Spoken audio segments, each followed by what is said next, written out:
কিছু মানুষের সাথে আমাদের সম্পর্ক খুব ভালো থাকে। তাদের কোনো অনুষ্ঠানে আমাদের ডাকে, আমরা সবসময় যাই।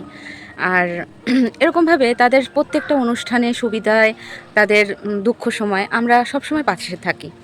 এবার হয় কি, হঠাৎ করে দেখা যায় যে সেই মানুষগুলোর সাথে আস্তে আস্তে আমাদের দূরত্ব তৈরি হয়। কিভাবে দূরত্ব তৈরি হয়, কী কারণে দূরত্ব তৈরি হয় আমরা বুঝতেই পারি না। চলুন এই নিয়ে ছোট্ট একটা গল্প আপনাদের শোনাই। একটা ছেলেকে একটা বাড়ির প্রত্যেকটা মানুষ খুব ভালোবাসতো। মানে সেই বাড়ির যে দাদা, বৌদি, এদের সবাইকে সেই ছেলেটাও ভালোবাসতো, আর ওই ছেলেটাকেও তাদের বাড়ির প্রত্যেকে ভালোবাসতো। এবং সেই ছেলেটার বাড়ির তার যে ছেলে, মেয়ে, তারপরে তার বউ, তাদেরও খুব ভালোবাসতো। কোনো অনুষ্ঠান হলেই সব সময় তাকে ডাকতো, আর এবং সেও যেত। হঠাৎ করে একদিন হয়েছে কি, তাদের কোনো অনুষ্ঠানে তাকে আর খুঁজে পাওয়া যাচ্ছে না।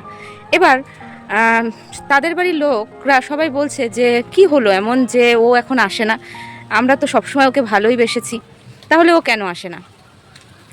তখন তারা কিছুতেই বুঝতে পারছে না যে কি কারণে ওই ছেলেটা এখন আর আসে না, এত ভালোবাসার পরেও আসে না। তারপরে মানে তারা বুঝতে পারলো যে মানুষকে ভালোবাসলেও মানুষ পরিবর্তন হয়, তাই হয়তো এই ছেলেটাও পরিবর্তন হয়েছে। এবার আপনাদের আসল ঘটনা বলি। একদিন তাদের বাড়িতে অনুষ্ঠান, এবং সেই ছেলেটাকে বলা হয়েছে তুই কিন্তু আজকে আমাদের এই অনুষ্ঠানে আসবি, যদি তুই না আসিস তাহলে কিন্তু আমাদের বাড়ি ছাওয়াও ডেঙাবি না। এই যে অধিকার নিয়ে কথাটা বলল, সে কিন্তু অধিকার নিয়ে বলল, সে যে কি বলল সে কিন্তু ভাবলো না। ওই ছেলেটা কিন্তু ধরে রেখেছে যে ওই বাড়ি ছায়াও ডাঙাবো না, এত বড় কথা।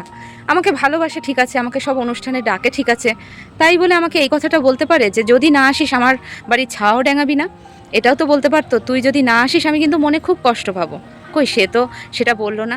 তারপর থেকে সে ছেলেটা ঠিক করলো যে ঠিক আছে, আমি তার কোনো অনুষ্ঠানে তার বাড়িতে যাব না। সে যখন আমাকে এই কথাটা বলল, তাহলে আমি মানে নীরবে সরে আসব, কিন্তু তাকে বুঝতেও দেবো না কী কারণে আমি তোমাদের বাড়িতে যাচ্ছি না।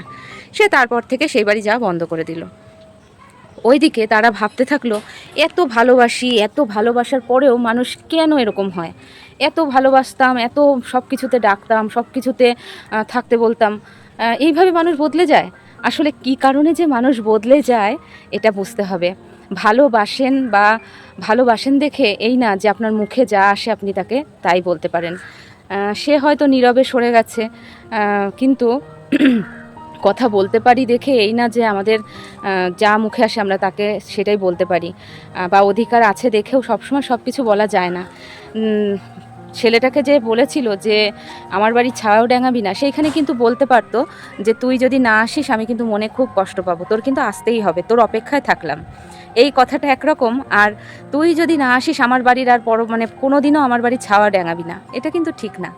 তাই আমি এই কথাগুলো এই কারণেই বললাম যে অনেক মানুষের সম্পর্ক কিন্তু এই কথার কারণেই শেষ হয়। আমরা সেটা বুঝতে পারি না। আমরা ভাবি এত ভালোবেসেছিলাম, এত সবসময় ডেকেছিলাম, এত মানে তাকে সম্মান দিয়ে মাথায় তুলেছিলাম, আর সে হয়তো হঠাৎ হারিয়ে গেল। হঠাৎ সবসময় মানুষ হারায় না, কিছু মানুষ এরকম আঘাত পেয়ে হারায়। কিছু মানুষের কথার আঘাতে তারা আস্তে আস্তে নীরবে সরে যায়। তাই কথা বলার সময় অবশ্যই ভেবেচিন্তে বলবেন। একটা কথায় আপনাকে মানুষ অনেক আপন করে নিতে পারে, আবার আপনার কথার কারণেই কেউ নীরবে দূরে সরে যেতে পারে। তাই কথা ভেবেচিন্তে বলবেন।